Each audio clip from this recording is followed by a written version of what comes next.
Bismillahirrahmanirrahim.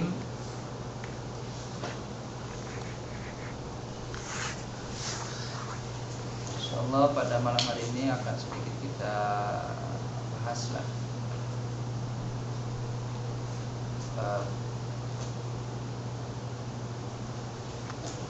kemarin kita sudah ngaji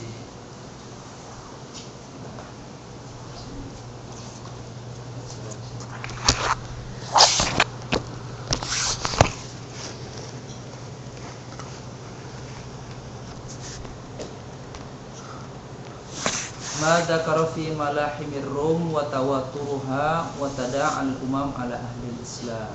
Bab menerangkan tentang satu peperangan besar yang nanti melibatkan Romawi. Perhatikan di antara tanda-tanda hari kiamat. Wa tawaturuha wa tada'al umam ala ahli Islam. Di mana ketika itu ya kelak Islam akan memenangkan peperangan dan menyerukan seluruh umat manusia di alam jagat raya ini untuk memeluk Islam. Fihil hadithus sabiq akhirul bab qabla wa fil hadis anna Rasulullah sallallahu alaihi wasallam qala satu salihukumur rum sulhan aminan summa taghzuna antum wa hum aduwan fatansiruna wa taghnimuna wa tasallimuna summa tunsarifuna hatta tanzalu bi marji di dalulin fayarfa'ir rajulu baina ahli salib bis-salib fayaqulu qalbas salib. Bahwa kata Nabi nanti akan menimpa diri kalian semua satu peperangan melawan bangsa Romawi. Ya. Summa taghzuna antum wa hum aduwan. Kalian akan berhadapan dengan pasukan Romawi. Fatansiruna wa tughnimuna, dan kalian akan memenangkan peperangan itu, dan nanti kalian akan hidup mewah dengan hasil rampasan itu. Wa tusallimuna, dan banyak orang memeluk Islam kata Nabi. Sumatun sorifuna, akan tetapi lama kelamaan orang yang tadinya banyak memeluk Islam itu kembali kepada kekufuran. Hatta tunazzilu bimarzi di talulin, sehingga banyak orang keluar Islam diibaratkan kata Nabi bagaikan tetesan air dari air wudu kalian. Fayarfa'ur rajulu baina ahli salib, orang-orang Kristen yang tadinya sudah memeluk Islam itu ya, mendirikan salib-salib kembali, meninggikan kembali tanda-tanda salib tersebut. Fayaqulu ghalbas salib, mereka berkata salib telah menang kembali. Ini adalah bisa saja satu majazi, bisa saja ini satu kenyataan yang kelak akan dialami kita semua. Wallahu alam kapan zaman itu akan menimpa kita semua. Sekarang labelnya sudah banyak masjid, tapi justru rutinitasnya, kegiatan-kegiatannya sudah dimasuki oleh ajaran-ajaran salib. Ya. Tidak sedikit hura-huranya di dalam masjid. Jarang sekali orang yang mengingat tentang kematian di dalam masjid. Justru banyak kegiatan-kegiatan yang ada di dalam masjid atau bahkan remaja masjid yang isinya adalah hura-hura yang justru itu adalah ajaran-ajaran yang di luar daripada ajaran Islam. Karena bangsa Romawi sudah tahu bahwa militansi umat Islam ini sangat tinggi sekali. Tidak mungkin mereka mengalahkan umat Islam. Ya, kalau umat Islam ya sampai titik darah penghabisan tetap bisa melawan. Militansinya itu tidak akan hilang. Ya. Maka bagaimana caranya mereka merusak? Tentunya dengan ghazul fikri. Yang pertama, perang pemikiran, dibolak-balikkan dulu. Ya. Yang tadinya remang-remang dikasih sodorin dulu, ya. Acaranya acara sosial disodorin dulu, ya. Acaranya acara pentas apa, ya. Ada pentas apa itu kemarin? Indonesian Idol dan lain sebagainya. Jadi yang remang-remang ini disodorin dulu gitu. Nanti yang dimenangkan adalah orang-orang Islam terlebih dahulu. Jadi nanti ikonnya yang menang adalah orang yang berjilbab. Nah, dari situlah mulai digeser. Orang jauh daripada Al-Quran, orang jauh daripada ustadz, orang jauh daripada kajian ilmu agama. Hidupnya terus senang dengan glamor. Jadi anak-anaknya, ya orang-orang tuanya senang kalau anaknya kursus nyanyi, senang kalau anak-anaknya itu kursus piano dan lain sebagainya, karena ikonnya adalah yang memenangkan idol adalah orang-orang yang berjilbab, yang bernama dan berlabelkan nama Islam. Jadi dari situlah ya, kalau peperangan asli bahwa nanti kita akan memenangkan dan kembali orang-orang kepada kekufuran dan nanti banyak sekali tegaknya salib, itu Allah mungkin kita belum bisa mengalami itu semua. Tapi yang sekarang kita rasakan semuanya sudah kita rasakan bagaimana ajaran-ajaran salib itu mulai banyak ya tertanam dalam umat Islam zaman sekarang. Pada bab yang lalu telah saya jelaskan bahwa di antara tanda kiamat itu sudah masuknya pakaian-pakaian Yahudi di rumah-rumahnya orang Arab. Banyak sekarang orang Arab sudah perempuannya tidak mau pakai kerudung, tidak mau pakai hijab, ya. Subhanallah. Kemudian di Arab sudah banyak sekali tradisi-tradisi Kristen itu dilaksanakan. Contohnya penebusan dosa, ya. Di sana itu ada satu hadis yang dipelintirkan oleh mereka. Al-umratu bainal umrati kafaratu lima bainahuma, katanya. Di antara dua umrah itu adalah penebus dosa. Jadi kalau 1 bulan dia berzina sampai 4 kali, yang penting sebelumnya umrah dulu. Nanti untuk menebus dosanya mereka bilang harus umrah lagi. Kan di antara kedua umrah itu adalah pelebur dosa. Ini sudah disalah kaprahkan sama kita semua. Ya. Salah kaprahnya lagi juga di orang-orang kiai-kiai kampungan. Tidak sedikit katanya untuk memfidyahkan sholat yang tertinggal ditebus dengan beras katanya. Ya.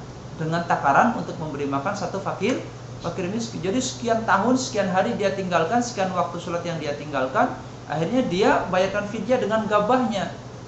Ya, ini satu hal yang salah.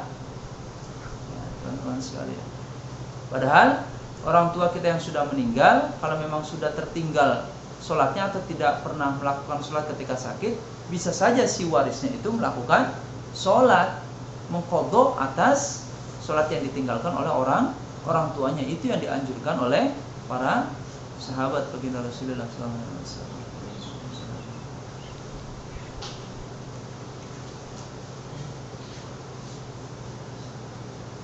Itu diantaranya nanti seperti itu tanda-tanda kiamat. Wa summa qala al-malhamatul kubra.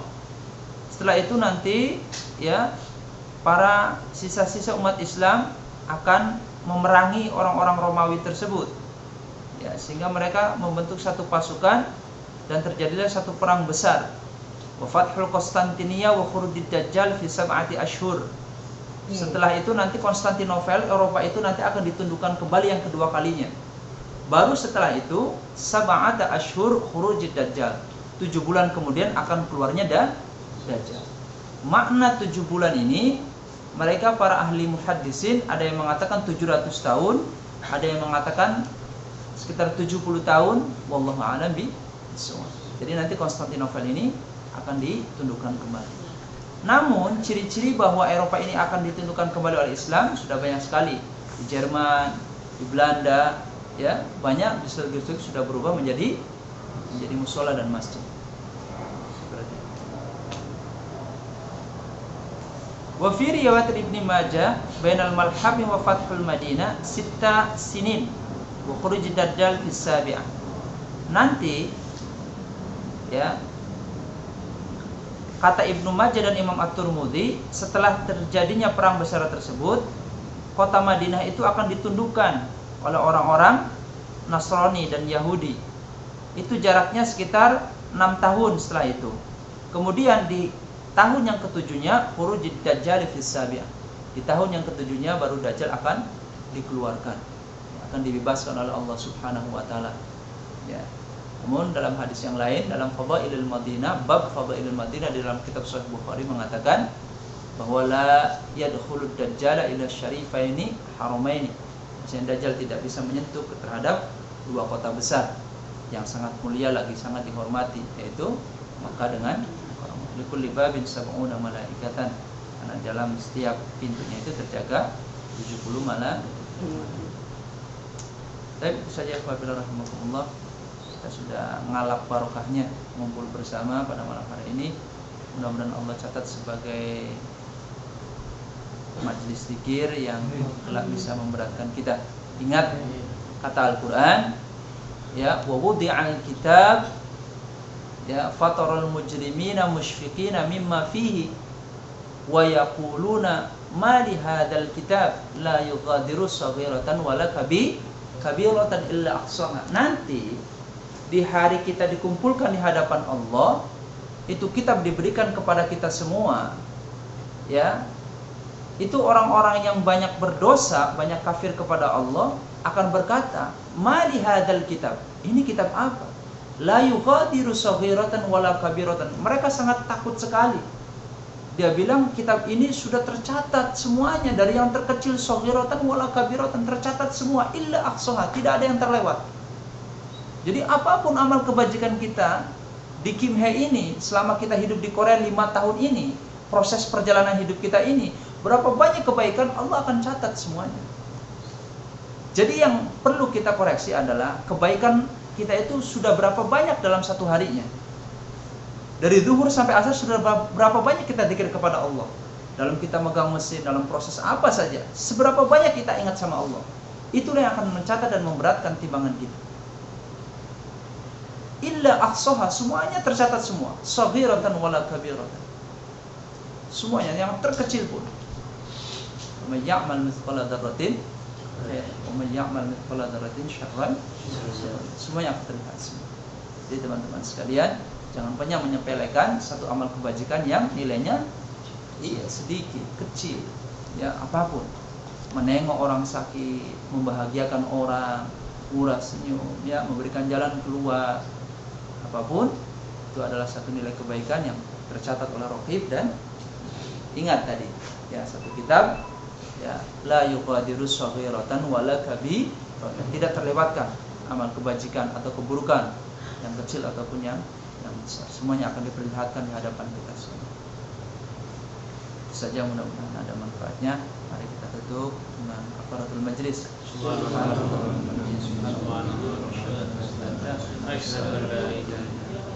Bismillahirrahmanirrahim. Allahumma shalli wa sallim ala sayyidina Muhammad wa ala ali Muhammad walhamdulillahi rabbil alamin. Rabbana inna nas'aluka ilman nafi'a wa amalan salihan mutaqabbala wa nas'aluka rizqan halalan tayyiban yasiran mubarakan.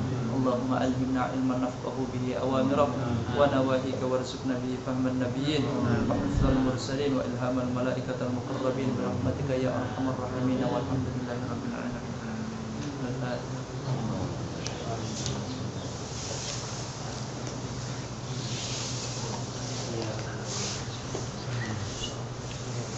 Assalamualaikum warahmatullahi wabarakatuh. Waalaikumsalam warahmatullahi wabarakatuh.